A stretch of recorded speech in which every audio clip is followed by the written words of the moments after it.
ആദ്യം തന്നെ പരിശുദ്ധ അമ്മയുടെ പ്രത്യക്ഷീകരണത്തിൻ്റെ സാക്ഷിയായിട്ട് എന്നെ ഉയർത്തിയതിന് അമ്മയ്ക്കും തിരുകുമാരനും കോടാനുകോടി നന്ദി ഞാൻ രേഖപ്പെടുത്തുന്നു. എൻ്റെ പേര് രമ്യ. ഞാൻ കൊച്ചിയിൽ നിന്ന് വരുന്നു.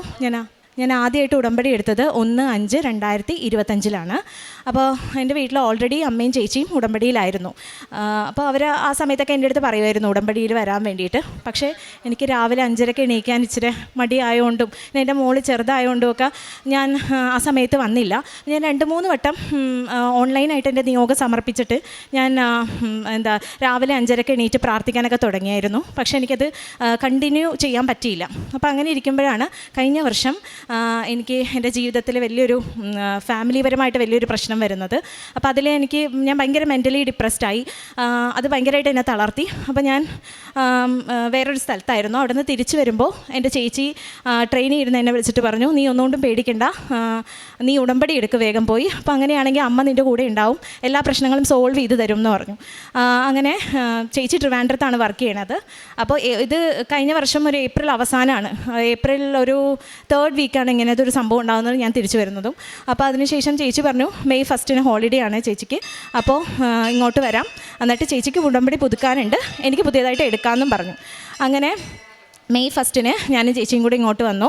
അങ്ങനെ ഞാൻ ഉടമ്പടി എടുക്കാൻ ഇവിടെ വന്നപ്പോഴത്തേനും ഞങ്ങൾക്ക് ജസ്റ്റ് കുറച്ച് സമയത്തിൻ്റെ വ്യത്യാസത്തിൽ, മിനിറ്റുകളുടെ വ്യത്യാസത്തിൽ ഫസ്റ്റ് ഉടമ്പടിക്ക് കയറാൻ പറ്റിയില്ല. അപ്പോൾ അതുകൊണ്ട് ഇവിടെ കുർബാനയൊക്കെ കൂടിക്കഴിഞ്ഞ് ചേച്ചിക്ക് പുതുക്കാനുള്ളതുകൊണ്ട് ചേച്ചി പോയി. അപ്പോൾ എൻ്റെ അടുത്ത് പറഞ്ഞു ഇവിടെ കയറ്റാൻ തുടങ്ങുമ്പോൾ അവിടെ പോയി നിന്നാൽ മതി എന്ന് പറഞ്ഞ് പോയി. അപ്പോൾ ഞാൻ ഓൾറെഡി മെൻ്റലി ഞാൻ അത്ര ഓക്കെ അല്ലാത്തതുകൊണ്ട് എനിക്ക് ഫിസിക്കലിയും ഭയങ്കര വീക്കായിരുന്നു.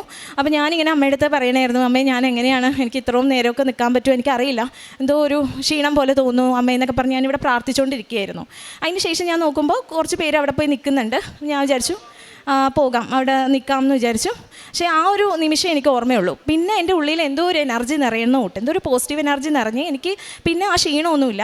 ഞാനിങ്ങനെ ആരും എന്നെ ഇങ്ങനെ കൈ പിടിച്ചുകൊണ്ട് പോണ കൂട്ടാണ് എനിക്ക് തോന്നിയത്. ഞാൻ സ്റ്റെപ്പൊക്കെ ഓടി കയറുമായിരുന്നു. ക്ലാസ്സിൽ പോയി അച്ഛൻ പറഞ്ഞ കാര്യങ്ങളും ജോമോൾ സിസ്റ്റർ പറഞ്ഞ കാര്യങ്ങളൊക്കെ ഉറക്കമൊന്നും എനിക്ക് വന്നില്ല. നന്നായിട്ട് ഞാൻ കേട്ടിരുന്നു, ശ്രദ്ധയോടുപൂർവ്വം ഇതായിട്ട് കേട്ടിരുന്നു. താഴെ വന്നു, പ്രദർശനത്തിൻ്റെ അവിടെ പോയി ഗ്രൂപ്പായിട്ട് തിരിച്ച് നമ്മളെ മേലെ കയറ്റുമല്ലോ, മാതാവിൻ്റെ അടുത്ത് പ്രാർത്ഥിച്ചിട്ട് ഇങ്ങോട്ട് വരാൻ. അപ്പോൾ ആ സമയത്ത് കയറ്റിന് മുന്നേ ഞാനിങ്ങനെ മനസ്സിലിങ്ങനെ വിചാരിച്ചു, മാതാവേ എനിക്ക് മാതാവിനെ ഇന്ന് പിടിക്കാൻ കിട്ടുകയാണെങ്കിൽ എൻ്റെ ജീവിതത്തിലുടനീളം മാതാവിൻ്റെ കൂടെ ഉണ്ടാവുമെന്ന് ഞാൻ വിശ്വസിക്കുന്നു എന്ന് പറഞ്ഞ് അങ്ങനെ ഞാൻ മനസ്സിൽ പറഞ്ഞിട്ട് പിന്നെ ഞാൻ വിചാരിച്ചു, ഈശ്വര ഇനി കിട്ടിയില്ലെങ്കിലോ, അത് പിന്നെ ഒരു വിഷമം വേണ്ട, ഞാൻ മാതാവേ ഞാൻ ചുമ്മാ പറഞ്ഞാണ്, കുഴപ്പമില്ല, എനിക്ക് കിട്ടിയില്ലെങ്കിലും കുഴപ്പമില്ല എന്ന് പറഞ്ഞ് ഞാൻ കയറി അവിടെ നന്നായിട്ട് പാടി സ്തുതിച്ചു. അപ്പോൾ ആ ചേച്ചി എൻ്റെ അടുത്താണ് ആദ്യം ടോക്കൺ നീട്ടിയത്. ഞാനൊന്നെടുത്തു. അപ്പോൾ ഇങ്ങനെ എല്ലാവർക്കും കൊടുത്തു. തിരിച്ചു വന്നപ്പോൾ ഞാൻ കൈ നോക്കുമ്പോൾ അതിൽ കയ്യിൽ മാതാവായിരുന്നു. അങ്ങനെ അവിടെ നിന്ന് ഇവിടം വരെയും ഞാൻ മാതാവിനെയും കൊണ്ട് വന്നു, പ്രദക്ഷിണത്തിൽ വന്നു. അപ്പോൾ എനിക്കറിയില്ല എനിക്ക് സങ്കടമാണോ സന്തോഷമാണോ എന്താണ് എനിക്കുണ്ടായിരുന്ന ഇമോഷൻ എനിക്കിപ്പോഴും പറഞ്ഞ് അറിയിക്കാൻ പറ്റില്ല.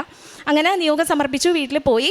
പക്ഷേ Day 1 തൊട്ട് ഞാൻ 5:30 എണീക്കാനോ അല്ലെങ്കിൽ പ്രാർത്ഥന കൂടാനോ ധ്യാനം കൂടാനോ അങ്ങനെ ഒന്നിനും എനിക്കൊരു മടി ഉണ്ടായില്ലെന്നുള്ളതാണ്. മാത്രമല്ല ഭയങ്കര ഒരു പ്രത്യേക എനർജിയാണ് എനിക്കിതൊക്കെ ചെയ്യാനും. അതുപോലെ തന്നെ പത്രമാണെങ്കിലും എനിക്ക് അത് ഡിസ്ട്രിബ്യൂട്ട് ചെയ്യാനൊന്നും ഒരു മടി ഉണ്ടായിരുന്നില്ല. ഞാൻ ആദ്യം പള്ളിയുടെ പരിസരത്തായിരുന്നു ഡിസ്ട്രിബ്യൂട്ട് ചെയ്തുകൊണ്ടിരുന്നത്. അത് പക്ഷേ എനിക്ക് തോന്നുന്നു പള്ളിയുടെ പരിസരത്ത് കുറച്ച് നാൾ അതും ഞാൻ കയ്യിൽ കൊടുക്കുകയുള്ളൂ, അല്ലാതെ ഇങ്ങനെ വെച്ചിട്ട് പോകാറില്ലായിരുന്നു. അത് കുറച്ച് നാൾ മാത്രമേ ഞാൻ അങ്ങനെ ചെയ്തത്. പിന്നീട് എനിക്കിങ്ങനെ മനസ്സിൽ തോന്നാൻ തുടങ്ങി അതെല്ലാം ഞാൻ ചെയ്യേണ്ടത് അച്ഛൻ പറയുന്ന കൂട്ട് തന്നെ നമ്മൾ റോഡിലിറങ്ങി അറിയാത്തവർ അറിയിക്കണം, അതാണ് ചെയ്യേണ്ടത്. പിന്നെ തൊട്ട് ഞാൻ റോഡിലിറങ്ങി കൊടുക്കാൻ തുടങ്ങി. അപ്പോൾ ആദ്യത്തെ എൻ്റെ ഞാൻ 6 നിയോഗങ്ങളുണ്ടല്ലോ, അതിൽ 5 നമ്മൾ എഴുതുന്നത്, ബാക്കി നമ്മൾ മാതാവിനും ഈശോയ്ക്കും സമർപ്പിക്കുകയുള്ളൂ ചെയ്യുന്നത് 6ാമത്തത്. അപ്പോൾ ആദ്യമായിട്ട് എനിക്ക് കിട്ടിയൊരു അനുഗ്രഹം എന്ന് പറഞ്ഞാൽ ഞാൻ അതിലൊരു ജോലിയുടെ കാര്യം എഴുതിയിട്ടുണ്ടായിരുന്നു, ഒരു കോൺട്രാക്ട് ജോലിയുടെ കാര്യം. അപ്പോൾ അത് ഞാൻ ഓൾറെഡി 1 വർഷം മുന്നേ തൊട്ട് അതിനെക്കുറിച്ച് അന്വേഷിക്കുന്നുണ്ടായിരുന്നു. സത്യം പറഞ്ഞാൽ എനിക്ക് കിട്ടാൻ മെറിറ്റ് വെച്ചിട്ടാണെങ്കിൽ എനിക്ക് കിട്ടാൻ സാധ്യതയുണ്ട്, കാരണം ഞാൻ ആദ്യം കിടക്കുന്ന ആളാണ്. പക്ഷേ ഞാൻ അന്വേഷിച്ച് വന്നപ്പോൾ അതിൽ ഒരുപാട് കാറ്റഗറി പെട്ടവരുണ്ട്, എല്ലാ കാറ്റഗറി പെട്ടവരും ഉണ്ട്. അപ്പോൾ അവിടെ കുസാറ്റിലെ കോൺട്രാക്ട് ജോലിയാണ്. അപ്പോൾ അവിടെ എടുക്കുന്നത് റൊട്ടേഷൻ വൈസാണ്. അപ്പോൾ ഞാൻ അന്വേഷിച്ചപ്പോൾ പറഞ്ഞു നമുക്ക് പറയാൻ പറ്റില്ല, അത് വേറൊരു കാറ്റഗറിക്കാർക്കായിരിക്കും ചിലപ്പോൾ കിട്ടുക, ഒന്നും പറയാൻ പറ്റില്ല എന്ന് പറഞ്ഞു. അതുകൊണ്ട് ഞാനത് ഉപേക്ഷിച്ചു. അപ്പോൾ ഇതിന് മുന്നേ ഞാൻ ഗസ്റ്റായിട്ടായിരുന്നു വർക്ക് ചെയ്തുകൊണ്ടിരുന്നത്. അപ്പോൾ 1 വർഷം ബ്രേക്ക് എടുക്കാം, ഏറ്റവും മെൻ്റലി ഓക്കെ അല്ലാത്തതുകൊണ്ട് 1 വർഷം ബ്രേക്ക് എടുക്കാം എന്ന് പറഞ്ഞിട്ടാണ് ഞാൻ ആ വർഷമാണ് ഇവിടെ വന്ന് ഉടമ്പടി എടുക്കുന്നത്. അപ്പോൾ എൻ്റെ മെറിറ്റിലൊന്നും ഒരു ഇതും ഉണ്ടായിരുന്നില്ല. അപ്പോൾ അങ്ങനെ ഇരിക്കുമ്പോൾ ഉടമ്പടി എടുത്ത് ഒരു 1.5 ആഴ്ച കഴിഞ്ഞപ്പോഴത്തേനും എനിക്ക് അവിടുത്തെ ഒരു സാറിൻ്റെ അടുത്തുനിന്ന് കോള് വരികയാണ്, ഞാനിപ്പോൾ എന്താ ചെയ്യുന്നത്, എനിക്ക് അവിടെ ജോയിൻ ചെയ്യാൻ താല്പര്യം ഉണ്ടോ എന്ന് പറഞ്ഞത്. അത് not by merit but by the grace of God, അതിലാണ് ഞാൻ വിശ്വസിക്കുന്നത്. കാരണം ഞാൻ അന്വേഷിച്ച് വിളിച്ച് വന്നപ്പോൾ എനിക്ക് കിട്ടാനൊരു സാധ്യതയില്ലാത്തൊരു കാര്യമായിരുന്നു. അപ്പോൾ അതാണ് എനിക്ക് മാതാവ് ആദ്യം തന്നെ തന്നത്. അതിൻ്റെ ഒരു അടയാളമായിട്ട് അസിസ്റ്റൻറ്റ് പ്രൊഫസർ ഓൺ കോൺട്രാക്റ്റിലാണ് എനിക്ക് അവിടെ ജോലി കിട്ടിയത്, ഡിപ്പാർട്ട്മെൻറ്റ് ഓഫ് കെമിക്കൽ ഓഷനോഗ്രഫിയിൽ. അപ്പോൾ അതിൻ്റെ അടയാളമായിട്ട് എനിക്ക് തോന്നിയ 2 കാര്യങ്ങൾ. ഒന്ന്, ആ ഡിപ്പാർട്ട്മെൻറ്റ് തൊട്ടടുത്ത് തന്നെ ഒരു വേളാങ്കണ്ണി മാതാവിൻ്റെ ചാപ്പലുണ്ട്. അപ്പോൾ ആ ചാപ്പലിൽ നമുക്ക് പ്രാർത്ഥിച്ചുകൊണ്ട് നമുക്ക് നമ്മുടെ വർക്കിലേക്ക് കടക്കാമെന്നുള്ളതാണ് ആദ്യത്തെ കാര്യം. പിന്നെ രണ്ടാമത്തത്, അതിൻ്റെ എംബ്ലം എന്ന് പറയുന്നത് നമ്മുടെ ഈ മാതാവിൻ്റെ പുറകിലുള്ള ഈ ഒരു തിരമാല പോലെ അങ്ങനെയാണ്. അപ്പോൾ അത് രണ്ടും എനിക്ക് ഉറപ്പായി, അത് രണ്ടിലൂടെ എനിക്ക് ഉറപ്പായി ഇത് മാതാവ് തന്നതാണെന്ന്. പിന്നെ അതാണ് എനിക്ക് ഭയങ്കര ഒരു എന്താ പറയുക, വല്ലാത്ത അവസ്ഥയിൽ നിൽക്കുമ്പോൾ ആദ്യമായിട്ട് മാതാവ് എൻ്റെ മനസ്സിൽ കുറച്ച് ഒരു മഴ പെയ്ച്ചത് അങ്ങനെയാണ്. പിന്നെ രണ്ടാമത്തെ കാര്യം, അപ്പോൾ രണ്ടാമത്തെ നിയോഗമായിട്ടാണ് ഞാൻ ഇത് എഴുതിയത്. ആദ്യത്തേത് ഞാൻ എൻ്റെ ഈ ഫാമിലി ഇഷ്യൂ ആയിരുന്നു, പക്ഷെ അതൊരു 1.5 മാസം കൊണ്ട് തന്നെ സോൾവ് ആയി എന്നുള്ളതാണ്. പിന്നെ അതിൻ്റെ ഇടയ്ക്ക് സംഭവിച്ച വേറൊരു കാര്യം, എൻ്റെ കുഞ്ഞിനൊരു അഡ്മിഷൻ എടുത്തിട്ടുണ്ടായിരുന്നു ഒരു സ്കൂളിൽ. അപ്പോൾ ആ സ്കൂളിൽ അഡ്മിഷൻ എടുത്ത സമയത്ത് ഞാനൊന്നും ആലോചിക്കാതെ എടുത്തു. പക്ഷേ അതിന് ശേഷം എനിക്ക് ആ സ്കൂൾ മാറ്റണം എന്ന് തോന്നി. പക്ഷേ ഞങ്ങൾ ഓൾറെഡി ഡൊണേഷനൊക്കെ കൊടുത്തിട്ടുണ്ടായിരുന്നു. അപ്പോൾ അങ്ങനെ ഇരിക്കുമ്പോൾ ഹസ്ബൻഡ് പറഞ്ഞു മാറ്റണമെങ്കിൽ മാറ്റാം, പക്ഷേ ഡൊണേഷൻ എമൗണ്ട് മൊത്തം തിരിച്ചു കിട്ടണം എന്ന് പറഞ്ഞു. അതെനിക്ക് തോന്നുന്നു ഞാൻ ഉടമ്പടി എടുത്ത സെക്കൻഡ് വീക്കാണ് ഇത് സംഭവിക്കണേ. അപ്പോൾ ഞാൻ എന്ത് ചെയ്യുന്നത് വെച്ചാൽ എനിക്ക് ഭയങ്കര പേടിയായി, ഞാൻ എങ്ങനെ പോയി ചോദിക്കും അവരോട് എന്നൊക്കെ ഓർത്ത്. അപ്പോൾ 2-3 വട്ടം അവർ എൻ്റെ അടുത്ത് ഞാൻ അവിടെ പോയി അന്വേഷിക്കുന്ന ടൈമിലൊക്കെ ഞാൻ ഉപ്പ് കൊണ്ടുപോയിട്ടാണ് ഇട്ട് വിശ്വാസപ്രയോഗം പ്രമാണം ചൊല്ലിയിട്ടാണ് ഞാൻ അവിടെ ആ ഗേറ്റ് കടന്ന് മുന്നോട്ട് പോകുന്നത്. അപ്പോൾ അങ്ങനെ ചെന്നപ്പോൾ അവിടെ ആളുണ്ടായിരുന്നില്ല. പിന്നെ ഒരു ദിവസം അവരെൻ്റെ അടുത്ത് വരാൻ പറഞ്ഞു. ഞാൻ വിചാരിച്ച് കുറച്ച് എമൗണ്ടൊക്കെ എടുത്തിട്ടായിരിക്കും മാറ്റിയിട്ടായിരിക്കും അവർ തരുള്ളൂ എന്ന്. പക്ഷേ അത്ഭുതം എന്ന് പറയട്ടെ, എനിക്ക് ആ മൊത്തം എമൗണ്ടും അവർ തന്നു. ഒരു ദേഷ്യം ഒന്നും ഉണ്ടായിരുന്നില്ല. എൻ്റെ അടുത്ത് വിശേഷങ്ങളൊക്കെ ചോദിച്ചറിഞ്ഞ് എനിക്ക് ആ ഫുൾ എമൗണ്ടും റീഫണ്ട് ചെയ്തു എന്നുള്ളതാണ്. അതാണ് എനിക്ക് ആദ്യത്തെ ഉടമ്പടി വസ്തു വെച്ച് കിട്ടിയ പ്രയോഗം വെച്ച് കിട്ടിയൊരു അനുഗ്രഹം. പിന്നെ അതിന് ശേഷം പിന്നെ എൻ്റെ അങ്ങനെ വീട്ടുകാരായിട്ടുള്ള പ്രശ്നം സോൾവായി. പിന്നെ അതിനുശേഷം ഞാൻ ഉടമ്പടിയിൽ ഒരു 5ാമത്തെ നിയോഗമായിട്ട് 5 നിയോഗങ്ങൾ ഞാൻ എന്ത് എഴുതണമെന്ന് കൺഫ്യൂഷനായിരുന്നു. 3 എനിക്കറിയായിരുന്നു എന്താ എഴുതേണ്ടത്, 2 എനിക്ക് അങ്ങനെ അറിയില്ല എന്ത് എഴുതണം എന്നൊരു കൺഫ്യൂഷൻ ഉണ്ടായിരുന്നു. 5ാമത്തെ ആയിട്ട് ഞാൻ വെച്ചത് എൻ്റെ സ്വന്തം പേരിലൊരു വീടെന്നുള്ളതാണ്. അത് സത്യം പറഞ്ഞാൽ ഞാൻ ചുമ്മാ വെച്ചതാണ്. എനിക്ക് വീട് വേണമെന്ന് ഭയങ്കര ആഗ്രഹമായിരുന്നു. കാരണം ഇപ്പോഴത്തെ വീട്ടിൽ കുറച്ച് സ്ഥലപരിമിതി ഉള്ളതുകൊണ്ട് എനിക്ക് വേണം എന്നുണ്ടായിരുന്നു, വേറൊരു സ്ഥലത്തേക്ക് ഒരു പുതിയൊരു പ്ലേസിലേക്ക് ഒരു വീട് വേണം എന്ന് ആഗ്രഹം ഉണ്ടായിരുന്നു. അങ്ങനെ ഞാൻ വെച്ചു. പക്ഷേ ഞാൻ അതിനെക്കുറിച്ച് പ്രാർത്ഥിക്കുകയൊന്നും ചെയ്തിരുന്നില്ല. കാരണം നമ്മളെക്കാളും വല്ലാത്ത അവസ്ഥയിൽ കഴിയുന്ന ഒരുപാട് പേരുണ്ടല്ലോ, ഭവനരഹിതരായിട്ടുള്ള ഒരുപാട് പേരുള്ളപ്പോൾ എനിക്ക് അതിൻ്റെ പേരിൽ പ്രാർത്ഥിക്കാനൊന്നും തോന്നിയിരുന്നില്ല. അതുകൊണ്ട് മോശമായിട്ടാണ് തോന്നിയത്. അതുകൊണ്ട് ഞാൻ പ്രാർത്ഥിച്ചൊന്നുമില്ല. അങ്ങനെ ഇരിക്കുമ്പോൾ ഈ വർഷം ഒരു ഫെബ്രുവരി ലാസ്റ്റ് ആയപ്പോൾ എൻ്റെ മനസ്സിൽ ഇങ്ങനെ തോന്നുകയാണ്, OLX ഒന്ന് സെർച്ച് ചെയ്യുന്നു. അങ്ങനെ ഞാൻ OLX സെർച്ച് ചെയ്യാൻ തുടങ്ങി. എനിക്ക് തോന്നുന്നു വിത്തിൻ ഒരു മന്ത് കൊണ്ടിട്ട് എനിക്കൊരു വീട് റെഡിയായി. ഞാൻ കുറേ വീടുകൾ പോയി കണ്ടു. അതും എൻ്റെ ബഡ്ജറ്റിന് നിന്ന് കുറച്ച് കൂടുതലാണ് എനിക്കിപ്പോൾ കിട്ടിയ വീട്. എനിക്ക് ഹൗസിംഗ് ലോൺ എടുക്കാൻ കുറച്ച് പേടിയായിരുന്നു. കാരണം എനിക്ക് സ്ഥിര ജോലി ആയിട്ടില്ലല്ലോ. അപ്പോൾ അങ്ങനെ ഇരിക്കുമ്പോഴാണ് ഞാനിങ്ങനെ എന്ത് ചെയ്യും, എനിക്ക് വീട് നോക്കാനും തുടങ്ങി. അപ്പോൾ എന്ത് ചെയ്യുമെന്ന് പറഞ്ഞിരിക്കുമ്പോഴാണ് ഞാൻ രാവിലെ വെളുപ്പിനെ രാത്രി കിടക്കുമ്പോഴൊക്കെ ഇത് ഓർത്താണ് കിടക്കുന്നത്. അപ്പോൾ വെളുപ്പിനെ ഇങ്ങനെ എൻ്റെ മനസ്സിൽ ആരോ തോന്നിപ്പിക്കുകയാണ്, നിൻ്റെ കയ്യിൽ ഗോൾഡ് ഉണ്ടല്ലോ, പിന്നെ എന്തിനാണ് നീ ഹൗസിംഗ് ലോൺ എടുക്കണേന്ന്. അങ്ങനെ ഇപ്പോൾ ഗോൾഡിന് നല്ല പൈസ ഉള്ളതുകൊണ്ട് ഞാൻ വേഗം തന്നെ ഗോൾഡ് ലോൺ എടുക്കാൻ വേണ്ടി പോയി. അത് എനിക്ക് തോന്നുന്നു ഒരു ദിവസം കൊണ്ട് തന്നെ എനിക്ക് ഗോൾഡ് ലോൺ ശരിയായി. കുറച്ച് ഗോൾഡ് ഞാൻ വിൽക്കേണ്ടി വന്നു. പക്ഷേ ഈ മെയ് 7 എനിക്ക് ഒരു പുതിയ ഭവനം, അതായത് ഞാൻ ഇതിൻ്റെ ഇടയ്ക്കൊരു സംഭവം ഉണ്ടായി. അതായത് ഞാൻ വീട് പോയി കണ്ടു, എഗ്രിമെൻ്റ് വെച്ചു. എഗ്രിമെൻ്റ് ഒരു 24th ചൊവ്വാഴ്ചയായിരുന്നു. അപ്പോൾ കഴിഞ്ഞ ഡിസംബർ തൊട്ട് എൻ്റെ മനസ്സിലിങ്ങനെ 24 എന്ന് പറഞ്ഞ ഒരു തീയതി ഇങ്ങനെ എൻ്റെ മനസ്സിലിങ്ങനെ വരുന്നുണ്ടായിരുന്നു. അപ്പോൾ എന്താണെന്ന് എനിക്ക് മനസ്സിലാണില്ല. ഞാൻ മാർച്ച് 24 നോക്കിയപ്പോൾ അതൊരു ചൊവ്വാഴ്ചയാണ്, ഏപ്രിലും ഒരു ചൊവ്വാഴ്ചയാണ്. അപ്പോൾ ഞാൻ വിചാരിച്ചു ഇനി ഞാൻ PSC ഒക്കെ എഴുതാറുണ്ട്, ഞാൻ അതിൻ്റെ വല്ലതും ആണോ എന്നൊക്കെ ഓർത്തിരുന്നു. പക്ഷേ ഞാൻ ഒരിക്കലും പ്രതീക്ഷിക്കാതെ ഈ ഭവനത്തിൻ്റെ രീതിയിലാണ് എനിക്കത് മാതാവ് കൊണ്ടുവന്ന് തന്നത്. അപ്പോൾ അങ്ങനെ ഏപ്രിൽ 24 എഗ്രിമെൻ്റ് ചെയ്തു. എഗ്രിമെൻ്റ് ചെയ്തപ്പോൾ എനിക്ക് അത്യാവശ്യം വലിയൊരു എമൗണ്ട് തന്നെ ഈ വീട്ടിൽ കൊടുക്കേണ്ടി വന്നു. കാരണം ഈ വീടിൻ്റെ ആധാരം പണയത്തിലായിരുന്നു. അപ്പോൾ അത് എടുപ്പിക്കാൻ വേണ്ടിയിട്ട് എനിക്ക് അത്രയും തന്നെ രൂപ കൊടുക്കേണ്ടി വന്നു. അപ്പോൾ അതിന് ശേഷം എനിക്കിങ്ങനെ ഒരു കൺഫ്യൂഷൻ വന്നു, ഇത് തന്നെയാണോ എൻ്റെ വീട്, ഞാൻ ഉദ്ദേശിച്ച വീട് ഇത് തന്നെയാണോ, ഈ വിലയ്ക്ക് ഇത് ഇത്രയും ഉണ്ടോ എന്നൊക്കെ ഇങ്ങനെ ഒരു കൺഫ്യൂഷൻ വരാൻ തുടങ്ങിയപ്പോഴത്തേനും അതിൻ്റെ അമ്മയ്ക്കും അതുപോലെ തന്നെ തോന്നി. ഞങ്ങൾക്ക് സത്യം പറഞ്ഞാൽ ഈ വീട് ഇത്രയും രൂപയും കൊടുത്ത് നമുക്കൊരു സന്തോഷം കിട്ടുള്ളല്ലോ മാതാവേ, എന്ത് ചെയ്യും? മാതാവ് തന്ന വീടാണെന്ന് ഞാൻ വിശ്വസിക്കുന്നു, എന്നാലും എനിക്ക് സന്തോഷം കിട്ടുന്നില്ല മാതാവേ, എനിക്ക് എങ്ങനെയെങ്കിലും സന്തോഷം വേണം, കാരണം സന്തോഷമില്ലാതെ നമ്മളെങ്ങനെ ഒരു വീട്ടിൽ താമസിക്കാൻ പറ്റണേ. അങ്ങനെ എൻ്റെ മനസ്സ് ഭയങ്കരമായിട്ട് ഇങ്ങനെ വിഷമിച്ചിരുന്ന സമയത്ത് ഞാൻ ജപമാല ചൊല്ലിയാണ് ഞാൻ എഗ്രിമെൻറ്റ് സമയത്ത് പോകുന്നതും. എഗ്രിമെൻറ്റ് സമയത്ത് പോയപ്പോഴും ഞാൻ അവിടെ എന്തെങ്കിലും അടയാളം കാണുമോയെന്ന് അറിയാൻ വേണ്ടിയിട്ട് ഞാൻ ആ ആധാരം ഓഫീസിൻ്റെ ചുറ്റിനും നോക്കി. പക്ഷേ എനിക്കൊരു അടയാളവും കിട്ടിയില്ല. ആകെ ഒരു മരിയ ടൈലറിംഗ് മാത്രം ഞാൻ കണ്ടു, മരിയ ടൈലറിംഗ്. പിന്നെ ഞാൻ അത് വെച്ച് ആശ്വസിച്ചു. അത് കഴിഞ്ഞ് ഞാൻ തിരിച്ചു വന്നു. ഈ രജിസ്ട്രേഷൻ മെയ് 7-നായിരുന്നു. അപ്പോൾ ഈ 7 എന്ന് പറഞ്ഞ ഡേറ്റും ഞാൻ കൊടുത്തതല്ല. അതായത് അദ്ദേഹം ഓണറെ എൻ്റെ അടുത്ത് ബുധനാഴ്ച നമുക്ക് രജിസ്റ്റർ ചെയ്യാമെന്നാണ് പറഞ്ഞത്. അപ്പോൾ ഞാൻ പറഞ്ഞു ബുധനാഴ്ച വേണ്ട, കുറച്ചും കൂടെ പണികൾ തീരാനുള്ളതുകൊണ്ട് ഞാൻ പറഞ്ഞു ചേട്ടനോട് ബുധനാഴ്ച വേണ്ട, വ്യാഴാഴ്ച പറയുന്നു. ഇങ്ങനെ പറഞ്ഞു പോയതാണ്. പക്ഷേ അത് കഴിഞ്ഞ് ഞാൻ തിരിച്ചു നോക്കുമ്പോഴാണ് വ്യാഴാഴ്ച എന്ന് പറയുന്നത് മെയ് 7 മനസ്സിലായത്. അപ്പോൾ 7 എന്ന് പറഞ്ഞാൽ മാതാവിൻ്റെ പ്രത്യക്ഷീകരണത്തോട് കണക്റ്റായി നിൽക്കുന്ന ഒരു സംഖ്യയാണല്ലോ. അങ്ങനെ അതിനുശേഷം ഞാൻ ഈ ആധാരം എഗ്രിമെൻറ്റ് കഴിഞ്ഞു. അപ്പോൾ രജിസ്ട്രേഷൻ്റെ സമയത്ത് പോകുമ്പോഴും ഞാൻ ജപമാല ചൊല്ലിയൊക്കെ പോകുന്നത്. കാരണം ഞാൻ ഹാപ്പിയല്ല, ആ വീട് എൻ്റെ ആണോ, ഞാൻ വാങ്ങുന്നുണ്ട്, പക്ഷേ എനിക്കതിലൊരു ഇത് കിട്ടുന്നില്ലല്ലോ എന്ന് ഞാനിങ്ങനെ ആലോചിച്ചുകൊണ്ടിരുന്നു. അങ്ങനെ ഞാൻ അവിടെ എത്തി. രജിസ്ട്രേഷൻ്റെ സമയത്ത് ആധാരം ഓഫീസിലേക്ക് ജസ്റ്റ് കടന്നപ്പോൾ തന്നെ അതിൻ്റെ തൊട്ടടുത്ത ഒരു വോളിൽ വേളാങ്കണ്ണി മാതാവിൻ്റെ ഒരു രൂപം, ഗ്ലാസ്സിലുള്ളൊരു രൂപം ഞാൻ കണ്ടു. അത്രയും ദിവസങ്ങളിൽ ഞാൻ പോയിട്ടും അവിടെ കാണാത്തൊരു രൂപമാണ് ഞാൻ അന്ന് കണ്ടത്. അപ്പോൾ എനിക്ക് ഒരുപാട് സന്തോഷം തോന്നി. കാരണം അത് രണ്ടാമത്തെ അടയാളമായിട്ട് തോന്നി. 7 എന്ന് പറഞ്ഞ സംഖ്യ ആദ്യത്തെ അടയാളമാണ്. അതിനുശേഷം ഇത് കണ്ടപ്പോൾ എനിക്കൊന്നും കൂടെ സന്തോഷമായി. ഓക്കെ, ഇത് മാതാവ് തന്നാണ് എന്ന് പറഞ്ഞ് ഞാൻ ആശ്വസിച്ചു. സൈൻ ചെയ്തു. രജിസ്ട്രേഷൻ ഓഫീസിലേക്ക് പോയി. അവിടെ പോയി കഴിഞ്ഞപ്പോഴത്തേനും ഇതിൻ്റെ ഓണർ വന്ന് എൻ്റെ അടുത്ത് ചോദിച്ചു, ഞാൻ സ്റ്റാറ്റസ് ഇടാറുണ്ട് എല്ലാം. അപ്പോൾ ഓണർ പറഞ്ഞു 2-3 വട്ടം ഇങ്ങനെ സ്റ്റാറ്റസ് കണ്ടു, അപ്പോൾ കൃപാസനത്തിൽ പോവാറുണ്ടല്ലേ എന്ന് ചോദിച്ചു. അപ്പോൾ ഞാൻ പറഞ്ഞു പോവാറുണ്ട് ചേട്ടാ. അപ്പോൾ എത്ര വർഷമായെന്ന് ചോദിച്ചപ്പോൾ ഞാൻ പറഞ്ഞു 1 വർഷമായിട്ടേ ഉള്ളൂ, മെയ് 1 വന്നപ്പോൾ 1 വർഷമാണ് എന്ന് പറഞ്ഞു. ആയി എന്ന് പറഞ്ഞു. അപ്പോൾ ചേട്ടൻ എന്നോട് പറഞ്ഞു, ഞങ്ങൾ 22 വർഷമായിട്ട് കൃപാസനത്തിൽ നിൽക്കുന്ന ഒരാൾക്കാരാണ്. അതായത് ചേട്ടൻ്റെ വൈഫാണ് ഉടമ്പടി എടുത്തിരിക്കുന്നത്. അപ്പോൾ ചേട്ടനും ഫാമിലി എന്നൊക്കെ പറഞ്ഞു കഴിഞ്ഞാൽ കൃപാസനത്തോട് അത്രയും അടുത്ത് നിൽക്കുന്ന ആൾക്കാരാണ്. അപ്പോൾ അത് എനിക്ക് വല്ലാത്തൊരു എന്താ പറയുക, ഒരു ഇത് തന്നു.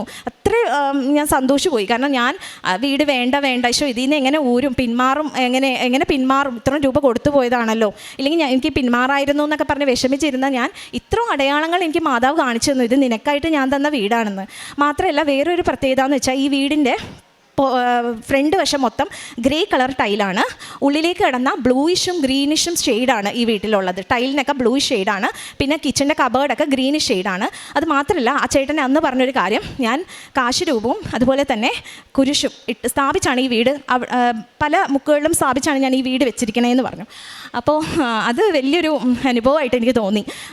അതായത് ടൈം ഷോർട്ടനിങ്ങിലൂടെയാണ് എനിക്കിത് കിട്ടിയത്. കാരണം ഞാൻ 1.5 മാസം എടുത്തുള്ളൂ എനിക്ക് ഈ വീട്ടിലേക്ക് വരാൻ വേണ്ടിയിട്ട്. പിന്നെ അതുപോലെ തന്നെ ഞാൻ തൃപ്പൂണിത്തുറ വലിയകുളം എന്ന് പറഞ്ഞ സ്ഥലത്താണ് വീട് വാങ്ങിയത്. ഇവിടുത്തെ പിന്നെന്ന് പറയുന്നത് 682307 ആണ്. എഗെയിൻ ഞാനിത് പിന്നീടാണ് ചിന്തിക്കണത്, 07 ആണല്ലോ പിന്ന്, അതും മാതാവിൻ്റെ ഒരു അടയാളമല്ലേ. അപ്പോൾ അങ്ങനെ, അതായത് കഴിഞ്ഞ വർഷം ഞാൻ ഭയങ്കര ദുഃഖിച്ചാണ് ഞാൻ ഇവിടെ വരുന്നത്. അത്രയും വിഷമത്തിലായിരുന്നു, ഒട്ടും മെൻ്റലി ഓക്കെ ഇല്ലായിരുന്നു. ആ സമയത്ത് ഞാൻ എങ്ങനെയോ കോളം തേക്കാൻ വേണ്ടി വെച്ചൊരു കാര്യമാണ്. പക്ഷേ അത് ഇന്ന് മാതാവ് ശരിക്കും പറഞ്ഞാൽ ദൈവത്തിനറിയാം നമുക്ക് വേണ്ടത് എന്താണെന്ന്. ഞാൻ വിചാരിച്ചു എനിക്കൊരു പെർമനൻറ്റ് ജോലിയാണ് വേണ്ടതെന്ന്. പക്ഷേ അതിന് മുന്നേ എനിക്കൊരു കോൺട്രാക്ട് ജോലി 3 വർഷത്തേന് നല്ല സാലറി ഉണ്ട്, എൻ്റെ വീടിൻ്റെ അടുത്തുമാണ്, എനിക്കൊന്നും ആലോചിക്കേണ്ട. അത് തന്നാണ് മാതാവ് ആദ്യം എന്നെ ഉയർത്തിയത്. അതിനുശേഷം പടിപടിയായിട്ട് ഓരോ കാര്യങ്ങളിലും മാതാവ് എന്നെ ലീഡ് ചെയ്തു എന്നുള്ളതാണ്. ഈശോയുടെ കൃപ കൊണ്ടാണത് ലീഡ് ചെയ്യാൻ പറ്റിയത്.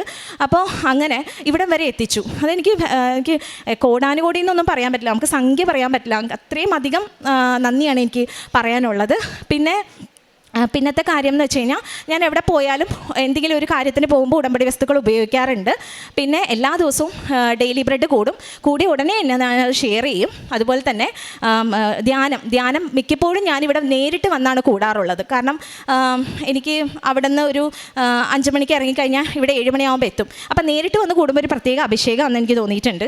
നേരിട്ട് കൂടാത്ത സമയത്ത് ഞാനത് നന്നായിട്ടിരുന്ന് കേട്ടുകൂടി അത് അപ്പം തന്നെ ഷെയർ ചെയ്യാറുണ്ട്. സാക്ഷ്യങ്ങളെല്ലാം കേൾക്കാറുണ്ട്, ഇടുന്ന സാക്ഷ്യങ്ങളെല്ലാം പ്രോഗ്രാംസ് കേൾക്കാറുണ്ട്, ഷെയർ ചെയ്യാറുണ്ട്. പിന്നെ അതുപോലെ തന്നെ ഞാൻ ഇവിടെ വന്നതിന് ശേഷം മാതാവിൻ്റെ കാര്യങ്ങളായിരിക്കും ഞാൻ വീഡിയോയിൽ കൂടുതൽ കാണുന്നത്. എവിടെയെങ്കിലുമൊക്കെ മിറാക്കിൾ സംഭവിച്ച കാര്യങ്ങളോ അങ്ങനത്തെയൊക്കെ പ്രത്യക്ഷീകരണത്തിൻ്റെ ഭാഗമായിട്ടുള്ള കാര്യങ്ങളൊക്കെ ആയിരിക്കും ഞാൻ കണ്ടുകൊണ്ടിരുന്നത്. അപ്പോൾ ആ സമയത്ത് മെഡ്ജുഗോറി എന്ന് പറഞ്ഞൊരു സ്ഥലത്ത് അമ്മ പ്രത്യക്ഷപ്പെട്ടൊരു സ്ഥലമാണ്. അപ്പോൾ അവിടുത്തെ മിഷണറീസിൻ്റെ അടുത്ത് ഇപ്പോഴും അമ്മ ഒരു വർഷത്തിൽ ഒരിക്കൽ പ്രത്യക്ഷപ്പെട്ട ഓരോ കാര്യങ്ങൾ പറയും, ലോകത്തിൻ്റെ ഓരോ പ്രശ്നങ്ങളും പ്രാർത്ഥിക്കേണ്ട കാര്യങ്ങളൊക്കെ. അപ്പോൾ അതിൽ മിഷണറിയുടെ ഒരു വീഡിയോ ഉണ്ട്. അപ്പോൾ അതിൽ അവർ പറഞ്ഞത് മാതാവ് ഏറ്റവും കൂടുതൽ വിഷമിക്കുന്നത് ദൈവസ്നേഹം ഇല്ലാത്ത മക്കളെ ഓർത്തിട്ടാണെന്നാണ്. അപ്പോൾ അന്ന് തൊട്ട് ഞാൻ എന്നാണോ ആ വീഡിയോ കണ്ടത് അന്ന് തൊട്ട് ഇന്ന് വരെയും ഡെയിലി ബ്രെഡിലായിക്കൊള്ളട്ടെ, സന്ധ്യാപ്രാർത്ഥനയിലായിക്കൊള്ളട്ടെ, ധ്യാനത്തിലായിക്കൊള്ളട്ടെ, ഞാൻ ദൈവസ്നേഹം ഇല്ലാതെ അലയുന്ന ഓരോ മക്കൾക്ക് വേണ്ടിയിട്ടും, പിന്നെ കൃപാസനത്തിൽ കല്ലെറിയാൻ നിൽക്കുന്ന മക്കളും ഉണ്ടല്ലോ, അറിയാതെ ഇരിക്കും അവരിത് ചെയ്യുന്നത്, അപ്പോൾ അവർക്ക് വേണ്ടിയിട്ടും പ്രത്യേകം ഞാൻ പ്രാർത്ഥിക്കാറുണ്ട്. പിന്നെ ഞാനിങ്ങനെ ഫസ്റ്റ് ഉടമ്പടി എടുത്ത് ഒരു 2ാമത്തെ മാസം കഴിഞ്ഞപ്പോൾ ഒരു ധ്യാനം കൂടിക്കൊണ്ടിരിക്കുമ്പോൾ എൻ്റെ വലത്തേ കാലിലൊരു മുഴ കണ്ടു. അപ്പോൾ മുഴ കണ്ടു കഴിഞ്ഞപ്പോൾ എനിക്ക് ഭയങ്കര ടെൻഷനായി. ഹോസ്പിറ്റലൊന്നും പോകാൻ തോന്നിയില്ല, പാദത്തിലാണ്.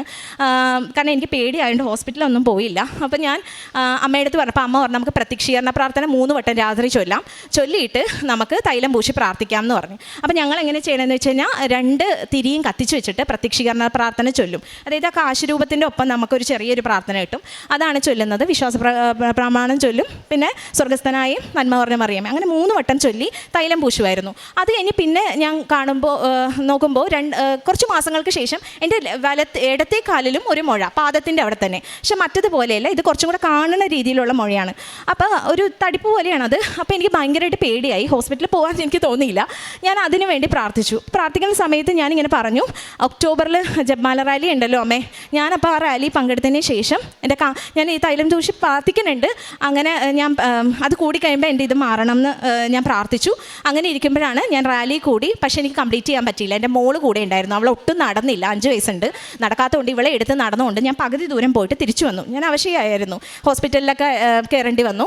അങ്ങനെ തിരിച്ചു വന്നു കഴിഞ്ഞപ്പോൾ എനിക്ക് സങ്കടമായി. പക്ഷേ അത്ഭുതം എന്ന് പറയട്ടെ, 2ാമത്തെ ദിവസം പിറ്റേ ദിവസം ഞാൻ രാത്രി തൈലം പൂശാൻ വേണ്ടി നോക്കുമ്പോൾ, പ്രാർത്ഥിച്ചിട്ട് തൈലം പൂശാൻ വേണ്ടി നോക്കുമ്പോൾ എൻ്റെ ലെഫ്റ്റ്, ഞാൻ ഏറ്റവും ഭയപ്പെട്ട ഏത് മുഴയാണോ അത് അമ്മ മാറ്റി തന്നു. മറ്റത് ഇപ്പോഴും ഉണ്ട്. അപ്പോൾ ഞാൻ വിശ്വസിക്കുന്നത് ഈ വർഷത്തെയും കൂടെ ജപമാല റാലി പങ്കെടുത്ത് കഴിയുമ്പോൾ അതെനിക്ക് എൻ്റെ പോകും എന്നാണ്.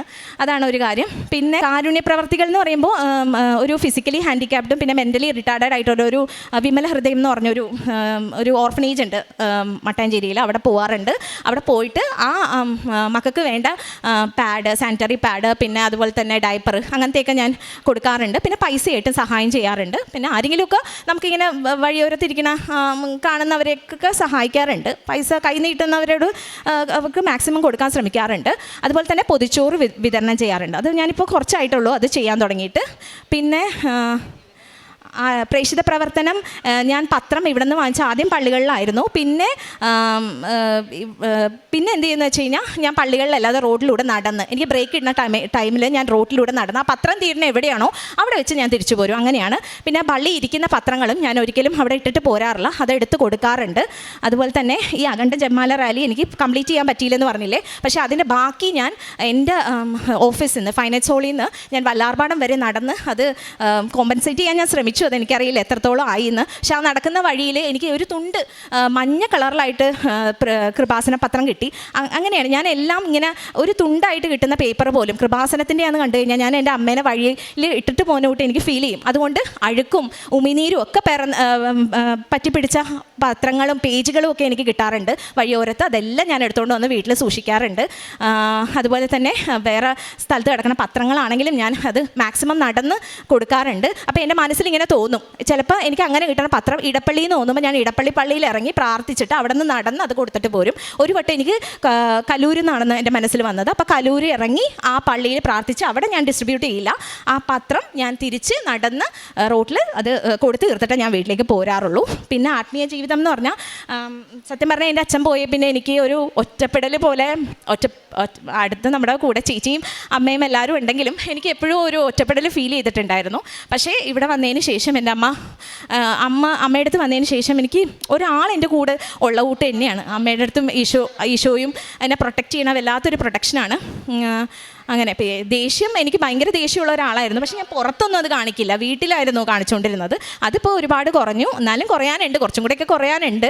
പിന്നെ അത്രയൊക്കെ. അപ്പം രാവിലെ ഡെയിലി ബ്രെഡ് കൂടും. സന്ധ്യാപ്രാർത്ഥന ഞാൻ സന്ധ്യയ്ക്കല്ല ചൊല്ലുന്നത്, ഞാൻ സമാധാനമായിട്ട് രാത്രിയാണ് ചൊല്ലുന്നത്. ജപമാല എല്ലാ ദിവസവും ചൊല്ലും.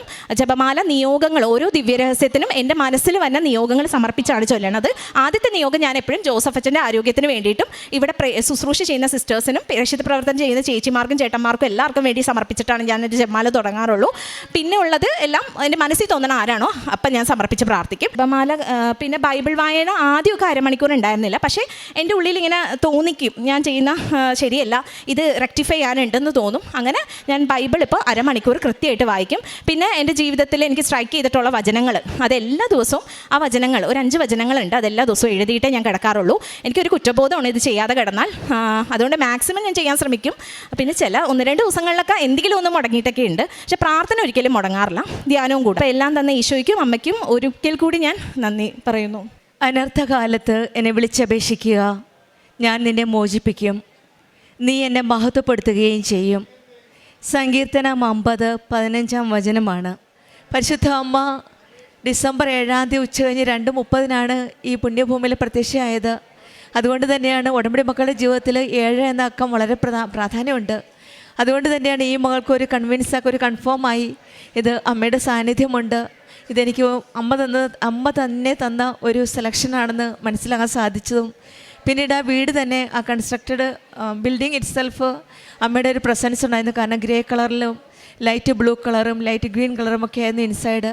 അപ്പോൾ ഇതെല്ലാം കൂടി ആയപ്പോൾ നമ്മൾക്ക് കൺഫേമായി ഇത് അമ്മയുടെ സാന്നിധ്യമുണ്ട് എന്ന്. ഉടമ്പടി മക്കൾ എപ്പോഴും ആഗ്രഹിക്കുന്നതും നോക്കുന്നതും ആ സെർച്ച് ചെയ്യുന്നതൊക്കെ അമ്മയുടെ സാന്നിധ്യമാണ്. അമ്മ തന്നതാണോ, അമ്മയുടെ ഹിതമാണോ, അതോ ഞാൻ എൻ്റെ ഇഷ്ടത്തിന് മേടിക്കുന്നതാണോ എന്നറിയാനായിട്ടുള്ളത്. അങ്ങനെ ഓരോ കാര്യങ്ങളും നമ്മൾ ഓരോ കാര്യങ്ങൾ ചോദിക്കുമ്പോൾ സ്വന്തം അമ്മയോട് ചോദിക്കുന്ന പോലെ തന്നെയാണ് കൃപാസനം അമ്മ നമ്മയോട് ചേർന്ന് നിന്ന് കാണിച്ചു തരികയാണ്. അതേ മോളെ ഞാൻ നിൻ്റെ കൂടെ ഉണ്ട് എന്നുള്ള അമ്മയുടെ ആ സാന്നിധ്യം. ഈ മോള് പറയുകയുണ്ടായി, ഞാൻ വഴിയിൽ പത്രങ്ങൾ കൊടുക്കുന്ന നടന്ന് വഴിയിൽ ആൾക്കാരോട് പറഞ്ഞുകൊണ്ടാണ് ഞാൻ കൊടുക്കാറുള്ളത്. ഒരു ചെറിയ തുണ്ട് സാക്ഷ്യ പേപ്പർ, അതായത് കൃപാസന പേപ്പർ കണ്ടാൽ പോലും ഞാനത് എടുത്തു നോക്കും. കാരണം അമ്മയെ വഴിയിട്ടിട്ട് പോകില്ല എന്നാണ്. അതാണ് ആ മകളുടെ സ്നേഹം. പരിശുദ്ധ അമ്മയോടും ഉള്ള ബഹുമാനവും സ്നേഹവും ഒക്കെ അനുഗ്രഹങ്ങൾക്കും ദൈവത്തിൻ്റെ മഹത്വപ്പെടുത്താൻ മാത്രമല്ല, ആ വഴിയെ കിടക്കുന്ന ഒരു പത്രപേപ്പറും പല പള്ളികളിലും ചെല്ലുമ്പോഴും പത്രപേപ്പർ നമ്മളൊരു ഡ്യൂട്ടിക്ക് വേണ്ടിയിട്ട് പലപ്പോഴും നമ്മൾ എവിടെയൊക്കെയോ വെച്ചിട്ട് പോകും. പക്ഷെങ്കിൽ ഇങ്ങനെയുള്ള കൊച്ചുമക്കൾ, അക്രൈസ്തവയായ ഈ മകൾ ഓരോ പള്ളികളിൽ ചെല്ലുമ്പോഴും ആ പള്ളിയിൽ ഇരിക്കുന്ന ആ കൃപാസനം പത്രം എടുത്ത് വഴിസൈഡിൽ കൊണ്ടുപോയിട്ട് അറിയാത്തവരെ അറിയിക്കുമെന്നാണ് ഈ മകൾ പറഞ്ഞ സാക്ഷ്യത്തിൽ. ആ ആഗ്രഹമാണ് കൃപാസനത്തിൻ്റെ അമ്മയെപ്പറ്റി അറിഞ്ഞ നാൾ മുതൽ. ആദ്യമൊക്കെ ഒരിച്ചിരി പുറകോട്ടായിരുന്നു, പക്ഷെങ്കിൽ അറിഞ്ഞപ്പോൾ വളരെ തീഷ്ണതയോടു കൂടിയാണ് പ്രേക്ഷിത പ്രവർത്തനം ചെയ്യുന്നത്. ഒരു തുണ്ട് പേപ്പർ പോലും കിട്ടിയാൽ അതെടുക്കുമെന്നാണ്. കാരണം അമ്മയെ വഴിയെ ഇട്ടിട്ട് പോകില്ല എന്ന ആ വാക്കാണ് രമ്യ ഇവിടെ പറയുന്നത്. പിന്നീട് പറഞ്ഞത് അമ്മ തന്നെ വെളിപ്പെടുത്തി കൊടുക്കുകയാണ്, ദൈവസ്നേഹമില്ലാത്ത മക്കൾക്ക് വേണ്ടി പ്രാർത്ഥിക്കുക എന്ന്. അതും ഒരു മിഷൻ പോലെയാണ്. ദൈവസ്നേഹമില്ലാത്ത മക്കൾ, അത് ആരായിരിക്കാം? ഒരു പക്ഷേ നാം ഓരോരുത്തരുമായിരിക്കാം. ഓരോരുത്തരും ഒരു വലിയൊരു ഡ്യൂട്ടി ആയിട്ട് തന്നെയാണ് രമ്യ അത് എടുത്തിരിക്കുന്നത്. ഉടമ്പടിയുടെ ഭാഗമായിട്ട് പത്രം എടുക്കുകയും പള്ളികളിൽ ഒരു ഉത്തരവാദിത്വവും ഇല്ലാതെ സ്നേഹമില്ലാതെ ഇട്ടിട്ട് പോകുന്ന പത്രം എടുത്ത് മറ്റുള്ളവർക്ക് കൊടുക്കുകയും അത് കൊണ്ടുപോയി സ്വന്തം കൈകൊണ്ട് എടുക്കുകയും തുപ്പിയതായാലും ചവിട്ടിയതായാലും അതെടുത്ത് പിക്കപ്പ് ചെയ്യാനായിട്ടുള്ള ആ സ്നേഹം, അമ്മയോടുള്ള ആ സ്നേഹം, അതും വളരെ പ്രാധാന്യമാണ്. കാരണം എന്ന് വെച്ചാൽ രമ്യ ഒരു ക്രൈസ്തവ മകളാണ്. ആ മകൾക്ക് അമ്മയോടുള്ള സ്നേഹവും ബഹുമാനവുമാണ്. സ്വന്തം ജീവിതത്തിൽ അനുഭവിച്ചറിഞ്ഞ ആ സ്നേഹം മറ്റുള്ളവരെ അറിയിക്കുവാനുള്ള, അറിയാത്തവരെ അറിയിക്കാനുള്ള ആ തീഷ്ണത ഈശോയോടും അമ്മയോടും ചേർന്ന് നിൽക്കുമ്പോഴാണ് നമുക്കിതൊക്കെ ചെയ്യുവാൻ സാധിക്കുക. നമ്മുടെ ജീവിതത്തിലും അനർത്ഥകാലത്തിൽ വിളിച്ചപേക്ഷിക്കുമ്പോൾ നമ്മെ മോചിപ്പിക്കുന്ന ആ ദൈവത്തിൻ്റെ സ്നേഹം അടുത്തറിയുവാനുള്ള കൃപയ്ക്കായി നമുക്ക് പ്രാർത്ഥിക്കാം.